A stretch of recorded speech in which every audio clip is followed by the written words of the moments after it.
नमस्कार दोस्तों, मैं डॉक्टर कुलदीप कुमार के सर उपस्थित हूँ आप सभी के सामने एक नए बिंदु के साथ और एक नई कड़ी के साथ। तो जैसा कि आप सभी को ज्ञात ही है कि रीतिकाल चल रहा है हमारा, और रीतिकाल की क्लास जो आज हम करने वाले हैं, और उसी कड़ी के अंदर हम लगातार रीतिकाल के कवि कर रहे थे। अभी इन दिनों ये वीडियो तो चलती रहेगी, पता नहीं कब तक चलेगी, ठीक है ना। लेकिन इन दिनों जिन दिनों मैं वीडियो बना रहा हूँ, इन दिनों क्या है कि व्याख्याता की परीक्षा नज़दीक है, तो ज़्यादा समय मैं बातों में नहीं लूँगा। अगर चैनल को सब्सक्राइब नहीं किया है तो कर लें, पिछली क्लास नहीं देखी है तो ज़रूर देखें। बहुत ही शानदार तरीके से ट्रिक के साथ रचनाएं करवाई गई है, प्रत्येक बात को बड़ी ट्रिक से याद करवाया गया है। इससे भी अब ट्रिक से ही करवाया जाएगा। आज हम पढ़ेंगे कुलपति मिश्र, ठीक है ना। कुलपति मिश्र की रचनाएं। रचना काल इनका 1660 से 1700 ईस्वी माना जाता है। रचना काल जो इनका 1660 से 1700 ईस्वी माना जाता है। इनकी प्रमुख रचनाओं की बात करें हम तो रस रहस्य है। प्रमुख रचनाओं की बात करें तो रस रहस्य, नखशिख, युक्ति तरंगिणी और दुर्गा भक्ति चंद्रिका, और कौन सी रहेगी, संग्राम सार, ठीक है ना। कौन कौन सी है, रस रहस्य, नखशिख, संग्राम सार, युक्ति तरंगिणी और दुर्गा भक्ति चंद्रिका। इनको ट्रिक के माध्यम से मैं अभी करवा दूंगा। उससे पहले थोड़ा सा हम कुलपति मिश्र का परिचय देख लेते हैं। वो क्या है, कुलपति मिश्र जो है वो आगरा के निवासी थे। कहाँ के निवासी थे, आगरा के। कौन था आगरा का निवासी, कुलपति मिश्र, ठीक है ना। कुलपति मिश्र कहाँ के निवासी थे, आगरा के निवासी थे। जयपुर के जय सिंह के पुत्र महाराज राम सिंह के आश्रय में रहते थे। कुलपति मिश्र जो है वो किसके आश्रय में रहते थे, कुलपति मिश्र जो है वो किसके आश्रय में रहते थे। तो जो रीतिकाल है, रीतिकाल में आप लोगों को आश्रयदाता जो है, कवियों के आश्रयदाता जो है, उनके बारे में जरूर जानकारी रखनी है या उन्हें जरूर याद करना है। तो अब हम किसको पढ़ रहे हैं, कुलपति मिश्र को। किसको पढ़ रहे हैं, कुलपति मिश्र को पढ़ रहे हैं। और कुलपति मिश्र की अगर मैं बात करूं तो इनकी रचनाएं, इनके आश्रयदाता की बात करूं तो इनके आश्रयदाता कौन थे, महाराज जय सिंह के भाई राम सिंह, क्या है, जय सिंह के पुत्र महाराज राम सिंह, ठीक है ना। जयपुर के जय सिंह के पुत्र महाराज राम सिंह, जय सिंह के पुत्र महाराज राम सिंह। ये जय सिंह कौन से हैं, ये जय सिंह वही है जो बिहारी के आश्रयदाता थे। ये जय सिंह वही हैं जो बिहारी के आश्रयदाता थे। और महाराज राम सिंह के जो आश्रयदाता हैं, महाराज राम सिंह के जो आश्रय में रहते थे उनका नाम है कुलपति मिश्र। कुलपति मिश्र क्यों थे, कैसे याद रख लोगे आप, वो ऐसे याद रख लोगे क्योंकि ये क्या थे, बिहारी के भांजे थे, बिहारी के भांजे थे। तो मामा तो किसके यहाँ आश्रय में रहे थे, जय सिंह के आश्रय में रहे थे, और उनके पुत्र महाराज राम सिंह के आश्रय में उनके भांजे कुलपति मिश्र रहे थे, ठीक है ना। पिता का नाम था परशुराम मिश्र। कुलपति मिश्र के पिता का नाम था परशुराम मिश्र, और ये बिहारी के भांजे थे। कुलपति मिश्र जो है ये बिहारी के भांजे थे। इनका जो काव्य प्रकाश है, प्रमुख तथ्य रस रहस्य। रस रहस्य जो है इसकी रचना जो है वो कब हुई थी, 1670 ईस्वी में। कब हुई थी, 1670 ईस्वी में हुई थी। और ये मम्मट के काव्य प्रकाश का छाया अनुवाद है। क्या है ये, मम्मट के काव्य प्रकाश का छाया अनुवाद है। मम्मट के काव्य प्रकाश का छाया अनुवाद है। मम्मट की रचना है काव्य प्रकाश। किससे संबंधित रचना है ये, रस से संबंधित, रस सिद्धांत से संबंधित रचना है। तो इसी के आधार पर ये रस रहस्य, क्योंकि रस रहस्य लिखा हुआ है तो ये भी रस सिद्धांत से संबंधित रचना है। किसकी रचना है रस रहस्य, मम्मट की रचना है। किसकी रचना है, मम्मट की। कब हुई थी इसकी रचना, 1670 में। मम्मट के काव्य प्रकाश का छाया अनुवाद है। ऐसा किसने कहा था, ऐसा कहा था शुक्ल ने, आचार्य रामचंद्र शुक्ल ने कहा था कि कुलपति मिश्र की जो रचना है, कुलपति मिश्र की रस रहस्य रचना के बारे में वो लिखते हैं कि यह मम्मट के काव्य प्रकाश का छाया अनुवाद है। या हम ऐसे भी कह सकते हैं कि कुलपति मिश्र की जो रचना है रस रहस्य, कुलपति मिश्र की जो रचना है रस रहस्य, उसके लिए मम्मट का मतलब उसके लिए ऐसा किसने कहा था कि वह मम्मट के काव्य प्रकाश का छायानुवाद है? किसने कहा था? आचार्य रामचंद्र शुक्ल ने। या हम ऐसा भी कह सकते हैं कि आचार्य रामचंद्र शुक्ल ने मम्मट के काव्य प्रकाश का छायानुवाद किसे कहा है?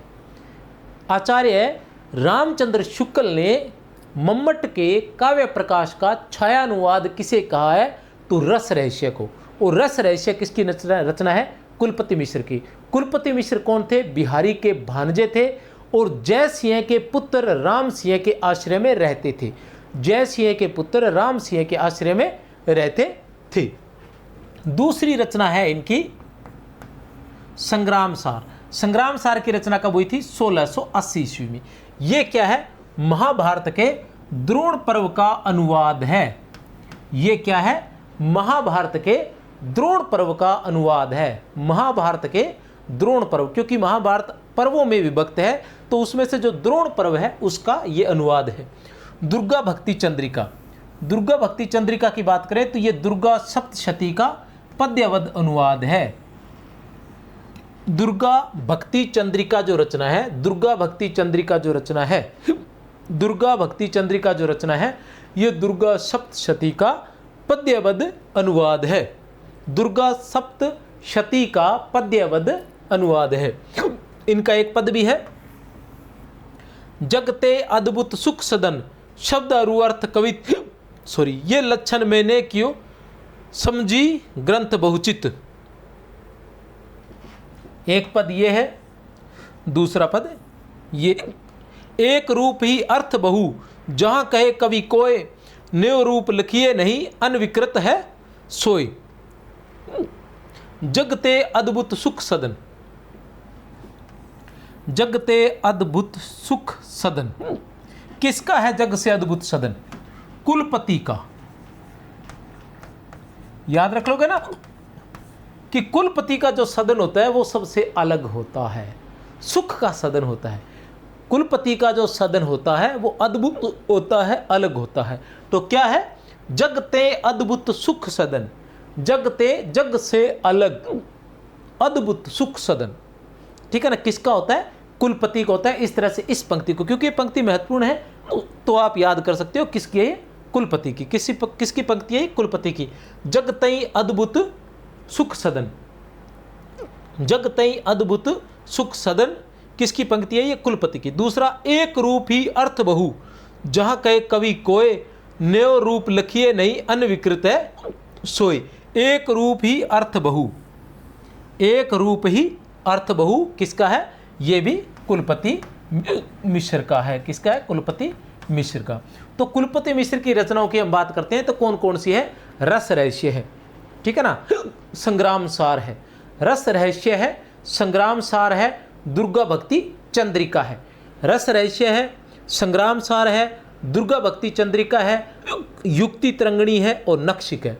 युक्ति तरंगणी है और नखशिक है, युक्ति तरंगणी है और नखशिक है, ठीक है ना? एक बार फिर से, कुलपति मिश्र की रचनाएं कौन कौन सी है? रस रहस्य। रस रहस्य क्या है?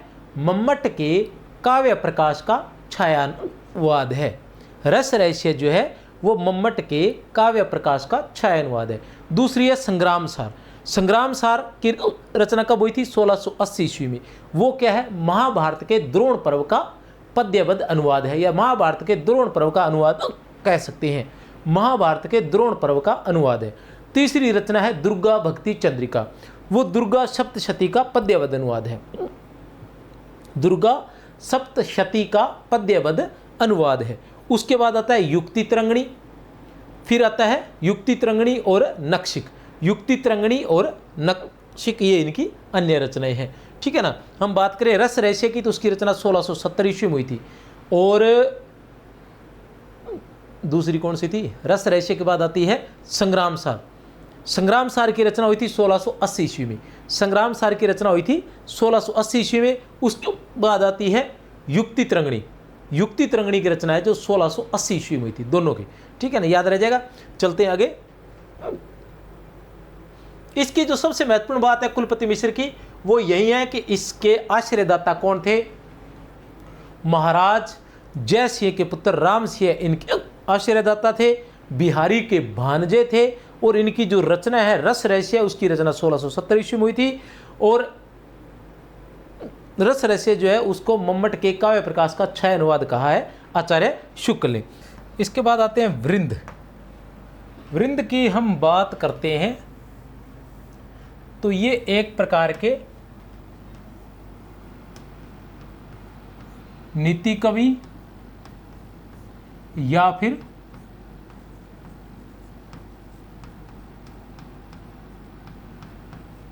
सूक्तिकार माने जाते हैं। ये एक प्रकार के नीति कवि या फिर सूक्तिकार माने जाते हैं। नीतिकार और सूक्तिकार की बात करें तो किन किन के नाम आते हैं, वो आते हैं घाघ,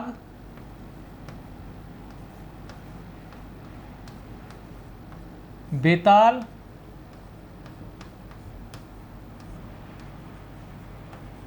और गिरधर। इनके नाम जो है नीतिकार और सूक्तिकार के रूप में आते हैं।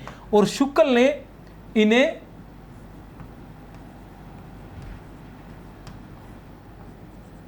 कवि ने कहकर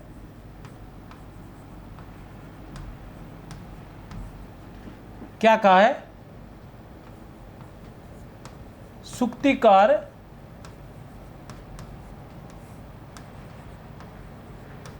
कहा है। ठीक है ना, ये लिख देता हूं यहां, शुक्ल ने इन्हें कवि ने कहकर सूक्तिकार कहा है। वृंद की हम बात करें तो इनकी जो सूक्तियां हैं या नीति संबंधी इनके जो दोहे हैं वो काफ़ी प्रसिद्ध है। जैसे भले बुरे सब एक सम जो लो बोलत नाही, भले बुरे सब एक सम जो लो बोलत नाही, जान परत है काग पिक ऋतु बसंत के माही। कि जब तक भले और बुरे एक ही जैसे नजर आते हैं जब तक वो बोलते नहीं है, जब बोलते हैं तब पता चलता है कि भला आदमी है या बुरा आदमी है। कैसे कि जैसे जान परत है काग पिक, वो कौआ है या कोयल है। कौआ और कोयल देखने में एक जैसे लगते हैं, लेकिन बसंत ऋतु आती है और जब बोलते हैं तब पता चलता है कि ये कोयल है या कौआ है। इनका जन्म जो है, वृंद की हम बात करें तो इनका जन्म जो है वो 1643 ईस्वी में मेड़ता जोधपुर में हुआ था। कब? 1643 ईस्वी में मेड़ता जोधपुर में हुआ था। इनकी प्रमुख रचनाओं की बात करें तो ये भी मैं ट्रिक के माध्यम से करवा दूंगा, जैसे पिछली करवा कर गया अभी कुलपति मिश्र की या बाकी सभी। 1668 ईस्वी में इनकी रचना थी 12 मासा। 1668 ईस्वी में 12 मासा। 1686 में भाव पंचाशिका, फिर 1686 में नयन पच्चीसी, फिर 1691 में पवन पच्चीसी, फिर 1691 में पवन पच्चीसी, फिर 1691 में श्रृंगार शिक्षा, श्रृंगार शिक्षा, फिर 1704 में वृंद सतसई, फिर आएगा 1706 में यमक सतसई, फिर नयन बत्तीसी। ये इस तरह से है। इसको आप आसानी से याद कर सकते हैं। वो कैसे याद करेंगे, वो ये तरीका है याद करने का। ठीक है ना, वो कौन सा तरीका है, वो ये तरीका है। किसकी रचनाएं हैं?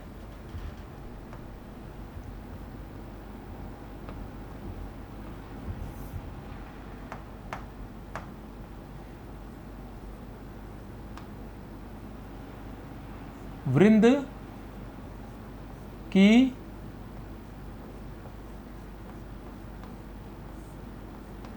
रचनाएं। किसकी रचनाएं हैं? वृंद की रचनाएं।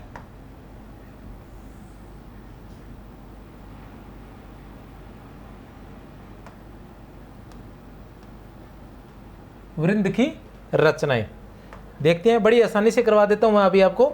सबसे पहले आपने क्या लिखना है, एक नंबर पर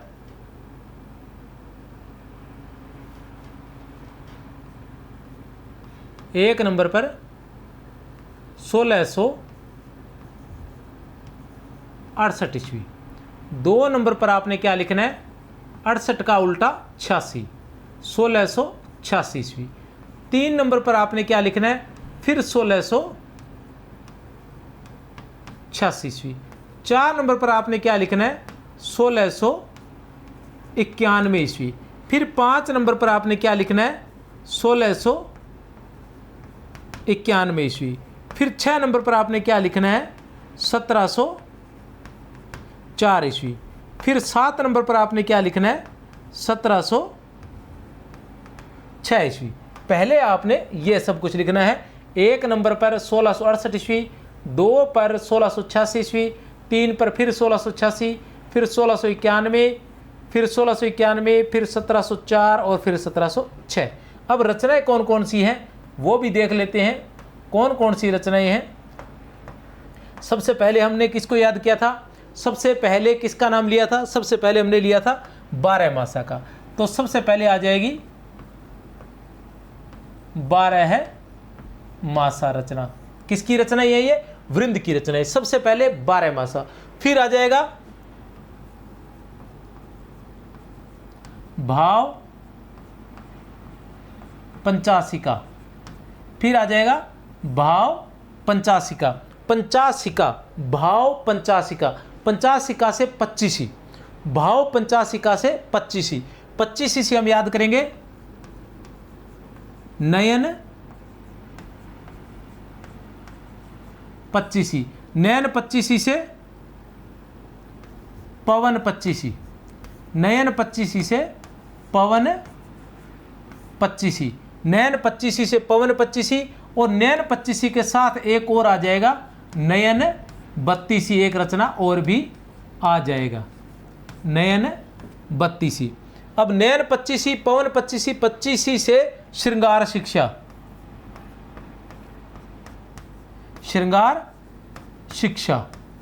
चिंतामणि की थी ना श्रृंगार मंजरी, चिंतामणि की कौन सी रचना थी, श्रृंगार मंजरी। फिर 1704 में आ जाएगा यमक सतसई। 1704 में क्या आ जाएगा, यमक सत। 1704 में क्या आ जाएगा, यमक सत।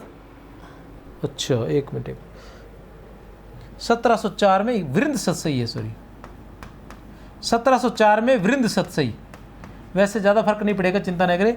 और 1706 में यमक सतसई।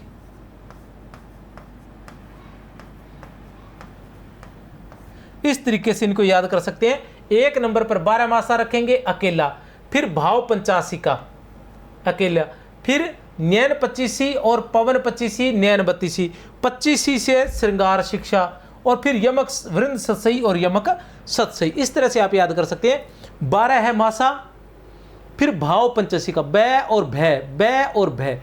12 है मासा और भाव पंचासिका, 12 है मासा और भाव पंचासिका, पंचासिका से 25, पंचासिका से 25, नयन 25 और पवन 25, नयन 25 और पवन 25, नयन 25 से अपने एक रचना और याद करेंगे नयन 32। उसके बाद 25 सी से श्रृंगार शिक्षा, 25 से श्रृंगार शिक्षा, और फिर वृंद सतसई और यमक सतसई। अंत में क्या रहेगा, वृंद सतसई और यमक सतसई। एक बार फिर से आपको बता दूं कि 12 है मासा, बै और भय, 12 है मासा और भाव पंचासिका, 12 है मासा और भाव पंचासिका, पंचासिका से 25, नयन 25 और पवन 25, नयन 25 और पवन 25, सी से श्रृंगार शिक्षा, सी से श्रृंगार शिक्षा, और अंत में वृंद सतसई और यमक सतसई। सन आपको कैसे लिखने हैं, सन आपको लिखने हैं, सबसे पहले आएगा 1668 ईस्वी, 1668 ईस्वी, फिर उसका उल्टा 1686 ईस्वी, फिर 1686 ईस्वी, फिर 1691 ईस्वी, फिर 1691 ईस्वी, फिर 1704 ईस्वी, और फिर 1706 ईस्वी। इस तरह से आप इनकी सभी रचनाएं याद कर सकते हैं। अब इसके अलावा इनकी कौन सी रचनाएं हैं, भक्ति काव्य।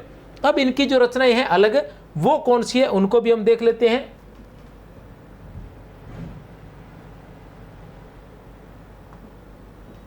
एक है इनका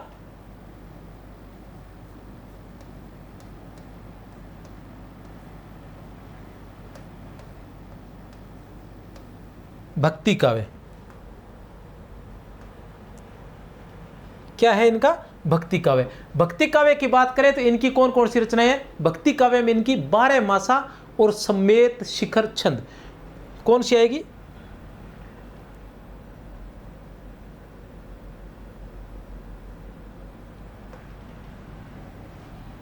एक नंबर पर, सॉरी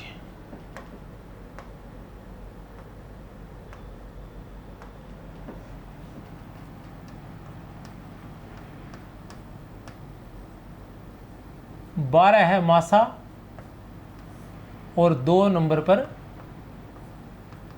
12 है मासा से समेत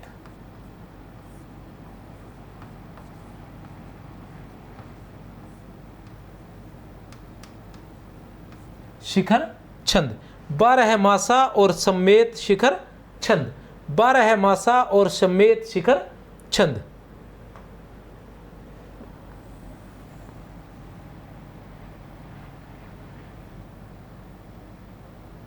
ये इनके भक्ति काव्य है, ये है इनका भक्ति काव्य से संबंधित, ठीक है ना। फिर इनकी रचना आएगी, फिर इनकी रचना कौन सी आएगी? पहले आएगा भक्ति काव्य से संबंधित। भक्ति काव्य से संबंधित कौन सी है?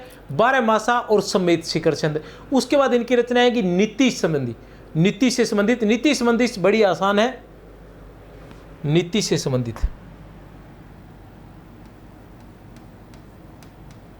नीति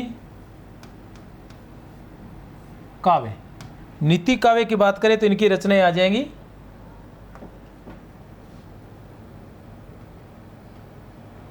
एक नंबर पर तो आएगी वृंद सतसई,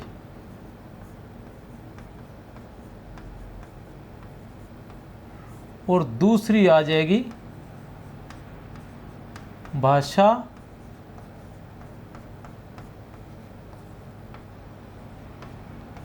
हितोपदेश, ठीक है ना। नीति काव्य की हम बात करें तो इनकी 2 रचनाएं आ जाएगी, कौन कौन सी? वृंद सतसई और भाषा हितोपदेश। वृंद सतसई और भाषा हितोपदेश, वृंद सतसई और भाषा। वृंद सतसई की रचना कब हुई थी? 1704 ईस्वी में। इसके बाद इनका आ जाएगा तत्व ज्ञान संबंधी। इसके बाद इनकी रचना आएगी तत्व ज्ञान संबंधी।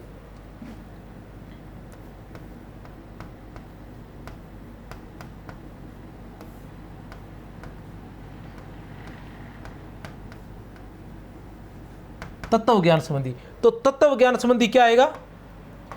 यह भी थोड़ा सा ट्रिक के माध्यम से करवा दूंगा, चिंता ना करें, बस 2 मिनट। हितोपदे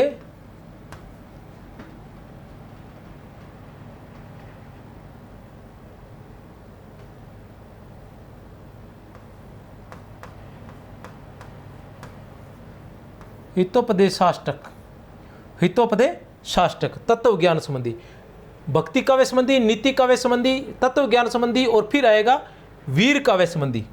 फिर इनकी रचना आएगी वीर काव्य संबंधी।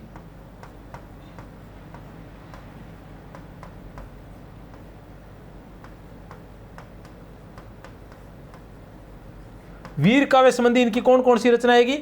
सत्य स्वरूप रूपक और रूप सिंह की वार्ता। सत्य स्वरूप रूपक और फिर आ जाएगा रूप सिंह की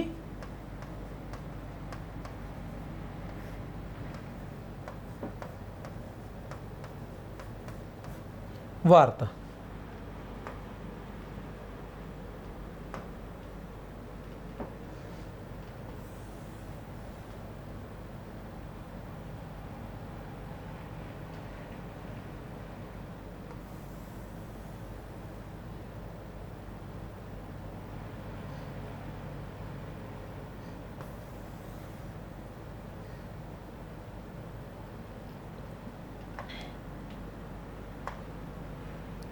ठीक है ना, ये इनकी रचनाएं हैं। अब एक तो इनकी रचना इस तरीके से याद कर सकते हैं, ये कौन कौन सी है, एक साथ करवा दूं आपको। 12 मासा, भाव पंचाशिका, नयन 25, पवन 25, श्रृंगार शिक्षा, वृंद सतसई, यमक सतसई। अब इसका दूसरा तरीका ये है, इन्होंने अपनी रचनाओं को अलग अलग भागों में बांटा है। वो कौन कौन सी हैं? ए है,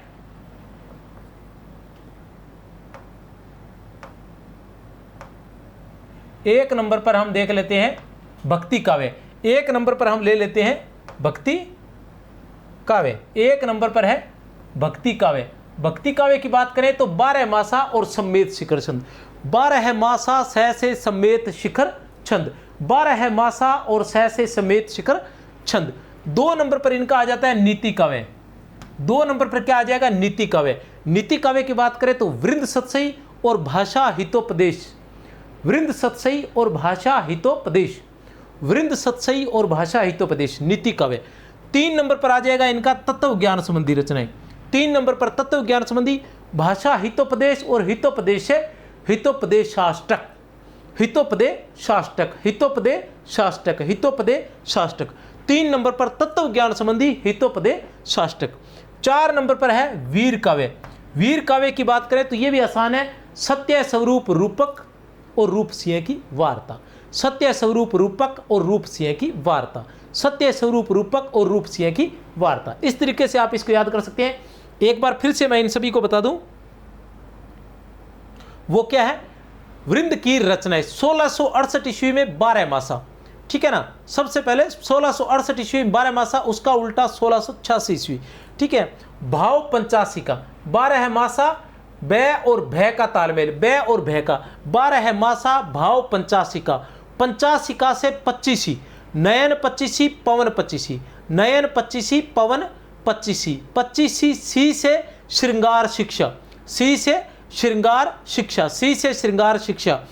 और उसके बाद 2 अलग वृंद सतसई और यमक सतसई, वृंद सतसई और यमक सतसई। सन इनके कैसे हैं, सन है इनके 1668 ईस्वी और उसके बाद 1686, 1686, 1691, 1691, 1704 और 1706। 1704 में वृंद सतसई, 1706 में यमक सतसई, याद रखना। उसके बाद इन्होंने अपने काव्य को 4 भागों में बांटा है, भक्ति काव्य, नीति काव्य और तत्व ज्ञान संबंधी और वीर काव्य, ठीक है ना। भक्ति काव्य, नीति काव्य, तत्व ज्ञान संबंधी और वीर काव्य।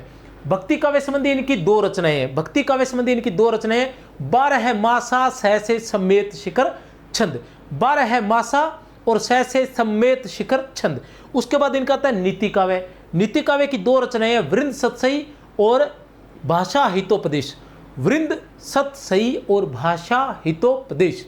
फिर आता है इनकी तत्व ज्ञान संबंधी, तत्व ज्ञान संबंधी तो हितोपदेश से हितोपदेशाष्टक, हितोपदेशाष्टक। और अंत में वीर काव्य। वीर काव्य की बात करें तो सत्य स्वरूप रूपक और रूप सिंह की वार्ता, सत्य स्वरूप रूपक और रूप सिंह की वार्ता। ये थी वृंद की रचनाएं। आप चाहें तो स्क्रीनशॉट भी ले सकते हैं।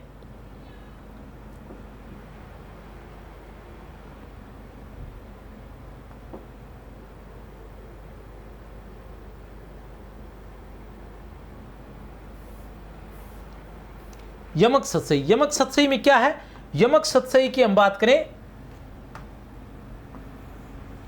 यमक अलंकार है 715 छंदों में, 715 छंदों में यमक अलंकार का वर्णन किया गया है। 715 छंदों में यमक अलंकार का वर्णन किया है। वृंद के पिता श्री रूप जी शाकद्वीपी ब्राह्मण थे, जो बीकानेर के रहने वाले थे, लेकिन बाद में मेड़ता जोधपुर में आकर बस गए। यहीं पर 1643 में वृंद का जन्म हुआ था। वृंद का जन्म तो कहाँ हुआ था, मेड़ता में ही हुआ था, लेकिन इनके पिता जो है वो बीकानेर के रहने वाले थे। वृंद का पूरा नाम जो है वो वृंदावन है, याद रख लेना। वृंद का पूरा नाम जो है वो वृंदावन है। वृंद विद्याधन के लिए तारा पंडित के पास काशी में भी रही। वृंद जो है तारा पंडित के पास काशी में भी रही थी। विद्याधन के लिए, विद्याध्ययन के लिए तारा पंडित के पास काशी में रहे। ये औरंगजेब के दरबारी कवि और औरंगजेब के पुत्र मुअज्जम के शिक्षक भी रहे हैं।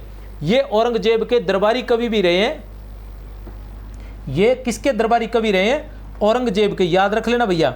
और औरंगजेब के पुत्र मुअज्जम के शिक्षक भी रहे हैं। औरंगजेब के दरबारी कवि और उनके पुत्र मुअज्जम के शिक्षक भी रहे हैं। 1707 ईस्वी में औरंगजेब की मृत्यु के बाद किशनगढ़ के राम सिंह ने इन्हें जागीर देकर किशनगढ़ में बसाया। 1707 ईस्वी में औरंगजेब की मृत्यु के बाद किशनगढ़ के राम सिंह ने इन्हें जागीर देकर किशनगढ़ में बसाया, ठीक है ना। किशनगढ़ के राम सिंह ने इन्हें जागीर देकर किशनगढ़ में बसाया। वृंद की गणना जो है नीति कवियों में अधिक होती है। इनकी नीति संबंधी रचनाएं और दोहे अधिक प्रसिद्ध है। इनका एक दोहा है, वो क्या है, भले बुरे सब एक सम जोलो बोलत नाही, जान परत है काग पिक ऋतु बसंत के माही। तो ये थे हमारे आज के 2 कवि। कौन कौन से थे, 1 नंबर पर तो हमने पढ़ा कुलपति मिश्र को और 2 नंबर पर पढ़ा हमने वृंद को। 1 नंबर पर हमने पढ़ा कुलपति मिश्र को और 2 नंबर पर पढ़ा हमने वृंद को। कुलपति मिश्र की अगर हम बात करते हैं तो कुलपति मिश्र की हमने रचनाएं पढ़ी थी रस रहस्य, 1670 ईस्वी। रस रहस्य 1670 ईस्वी, जो मम्मट के काव्य प्रकाश का छाया अनुवाद है। कुलपति मिश्र जो बिहारी के भांजे थे, कुलपति मिश्र जो बिहारी के भांजे थे और जय सिंह के पुत्र राम सिंह के आश्रय में रहते थे। जय सिंह, जयपुर के जय सिंह के पुत्र राम सिंह के आश्रय में रहते थे। उनकी जो पहली रचना है वो रस रहस्य है। 1670 ईस्वी में रस रहस्य, जिसे शुक्ल ने मम्मट के काव्य प्रकाश का छाया अनुवाद कहा है। उसके बाद उनकी दूसरी रचना है, क्या नाम है, संग्राम सार। संग्राम सार की रचना 1780 ईस्वी में हुई थी। संग्राम सार की रचना 1780 ईस्वी में हुई थी। ये महाभारत के द्रोण पर्व का अनुवाद है। ये महाभारत के द्रोण पर्व का अनुवाद है। इसके बाद 1680 ईस्वी में 1680, पहले 80 तो नहीं बोल गया, उसको करेक्शन कर लेना, 1686 है एक्चुअल में, 1686 ईस्वी, वो चलते चलते 80 बोल गया हूँगा। 1686 ईस्वी में इनकी एक रचना थी युक्ति तरंगिणी। 1686 ईस्वी में इनकी रचना थी युक्ति तरंगिणी। उसके बाद इनकी एक और रचना है दुर्गा भक्ति चंद्रिका। दुर्गा भक्ति चंद्रिका जो दुर्गा सप्तशती का पद्यबद्ध अनुवाद है। इनके अलावा इनकी एक और रचना थी नक्षिक। इनकी एक और रचना थी नक्षिक। रस रहस्य रस सिद्धांत से संबंधित रचना है। रस रहस्य जो है वो रस सिद्धांत से संबंधित रचना है। मम्मट का काव्य प्रकाश भी रस सिद्धांत से संबंधित है। उसके बाद वृंद आते हैं। वृंद की रचनाएं अभी मैंने करवाई दी हैं, और उससे पहले हम जो करके गए हैं उनकी भी एक ट्रिक लगते आती है, आपको बता दूं स्पीड से। अब उसकी ट्रिक बताऊंगा, बाकी चीज़ें नहीं बताऊंगा, ठीक है ना, वो उनकी क्लास में जाकर देख लेना। केशवदास करवाया था, उसकी ट्रिक ये कि केशवदास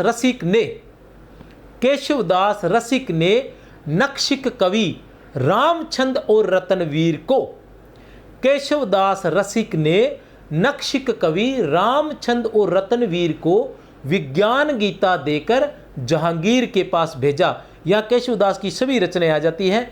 1591 ईस्वी और फिर 1600 ईस्वी, फिर 1601, फिर 1601, फिर 1602, फिर 1607, फिर 1607, फिर 1610 और फिर 1612 ईस्वी, इस तरह से। फिर आते हैं चिंतामणि। चिंतामणि की 3 रचनाएं पहले याद करनी है, रस रहस्य, उसके बाद छंद विचार पिंगल और श्रृंगार मंजरी। रस रहस्य रस रहस्य कुलपति मिश्र की है, और रस विलास जो है वो चिंतामणि की है। रस विलास, छंद विचार पिंगल, रस विलास, छंद विचार पिंगल और श्रृंगार मंजरी। उसके बाद काव्य विवेक, काव्य प्रकाश और कवि कुल कल्पत्रु। काव्य विवेक, काव्य प्रकाश और कवि कुल कल्पत्रु। उसके बाद कवित्व विचार, कृष्ण चरित, रामायण और रामाश्वमेघ। कवित्व विचार, कृष्ण चरित, रामायण और रामाश्वमेघ। कृष्ण चरित, रामायण और रामाश्वमेघ क्या है? प्रबंध काव्य है। चिंतामणि का जन्म कब हुआ था? 1600 ईस्वी में। उनके बाद हमने याद किया था 1603 ईस्वी में रसनिधि ने। रसनिधि की रचनाओं को हमने कैसे याद किया था कि रसनिधि ने अपनी रचना रत्न हजारा कवित्व में, रसनिधि ने अपनी रचना रत्न हजारा कवित्व में 12 मासा का और रसनिधि सागर में अरिल हिंडोला का चित्रण किया है। रसनिधि ने अपनी रचना रत्न हजारा कवित्व में 12 मासा का और रसनिधि सागर में अरिल हिंडोला का चित्रण किया है। रसनिधि सागर से आपको याद रखना है रसनिधि सतसई, उसके अलावा गीति संग्रह और विष्णुपद कीर्तन। उसके बाद हमने याद किया था जसवंत सिंह को। जसवंत सिंह की जो रचनाएं थी वो थी ऐसे आनंद विलास, अनुभव प्रकाश और अपरोक्ष सिद्धांत। 3 रचनाएं ए वाली, आनंद विलास, अनुभव प्रकाश और अपरोक्ष सिद्धांत। आनंद विलास, अनुभव प्रकाश और अपरोक्ष सिद्धांत, ठीक है ना। सिद्धांत से सिद्धांत सार, सिद्धांत बोध, सिद्धांत सार, सिद्धांत बोध और बोध से भाषा भूषण और प्रबोध चंद्रोदय का अनुवाद भाषा भूषण। जसवंत सिंह जो मारवाड़ के राजा थे, भाषा भूषण उनकी बहुत ही महत्वपूर्ण रचना थी, जिसमें 212 दोहों में और 5 प्रकाश में, 212 दोहे और 5 प्रकाश में जयदेव के चंद्रलोक का अनुवाद किया गया है। इन सभी को विस्तार से पढ़ने के लिए इनकी क्लासें देख सकते हैं। मेरी तरफ से आप सभी को बहुत बहुत शुभकामनाएं। अगर क्लास को लाइक नहीं किया है तो लाइक कर देना, चैनल को सब्सक्राइब नहीं किया तो सब्सक्राइब कर देना। इसी तरह से रट्टा मार और विस्तार से आप सभी को करवाया जाएगा। जय हिंद,